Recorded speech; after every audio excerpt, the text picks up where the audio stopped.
his ship. As far as he could work out, several hundred or perhaps even 1,000 years late. Both had been pestering the Doctor for some time to get them back to their own place and time, and finally the Doctor had obliged, after a fashion.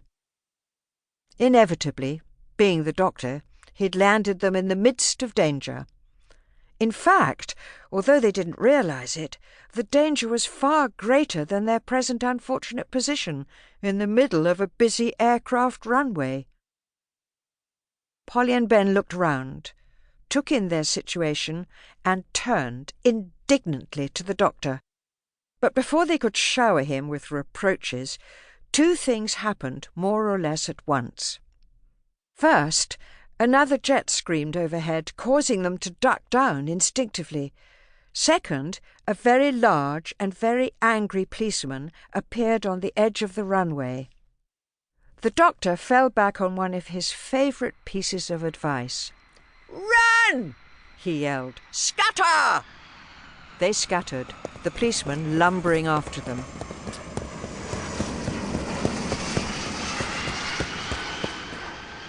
Charles Gordon was the manager of the airport.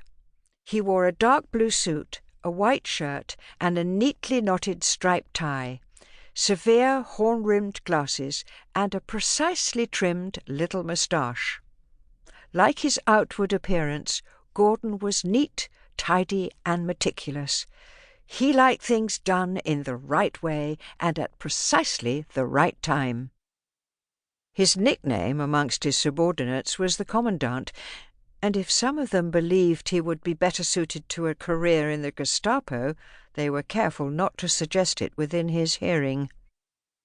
Although he didn't realise it, Charles Gordon was about to encounter the most subversive and anarchic figure of his entire career, in the shape of a shabbily dressed little man known as the Doctor. At this particular moment, Gordon was standing in the middle of the busy air traffic control room. He'd been summoned there because of an emergency. The Commandant hated emergencies. A plane had failed to land on schedule, and the Commandant was listening with an expression of icy disbelief to one of his subordinates, a traffic controller called Meadows.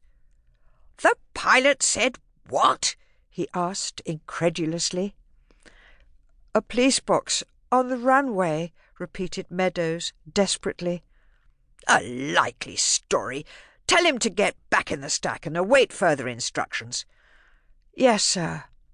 Thankfully, Meadows went back to his control console and spoke into a microphone. "Gatwick Airport to Sugar Delta Y-Ray. Return to your previous position in the stack and await further instructions." The Commandant frowned. Already a number of planes were stacked up above the airport in a holding pattern. This meant discontented passengers and disrupted schedules. And, with more planes arriving all the time, a very real danger until the problem was sorted out. He marched over to the big desk in the corner of the control room. His secretary, Jean Rock, was already dialing a number. She was an attractive, sensible-looking young woman with short fair hair. In her dark coat and skirt and crisp white-collared blouse, she looked as businesslike as the manager himself. She had been working with the Commandant for some time now and knew his mind pretty well. So when he snapped, "Airport police, Miss Rock," she simply handed him the receiver. "On the line now, sir," she said. "Airport police, manager here. Inbound aircraft reports an obstruction on runway 5 just by the intersection with 2. Investigate, remove and report back." "Jamie, over here," hissed the Doctor. He was hiding behind one of the enormous wheels of a grounded airliner. Jamie ran to join him. The Doctor looked round. The others were nowhere to be seen. Luckily, the policeman had chosen to follow Ben when they all split up. Luckily, because Ben was probably the best runner of them all, and he had led the pursuing policeman clean out of sight. However, there were lots more policemen in sight now, zooming about the airport perimeter on motorbikes.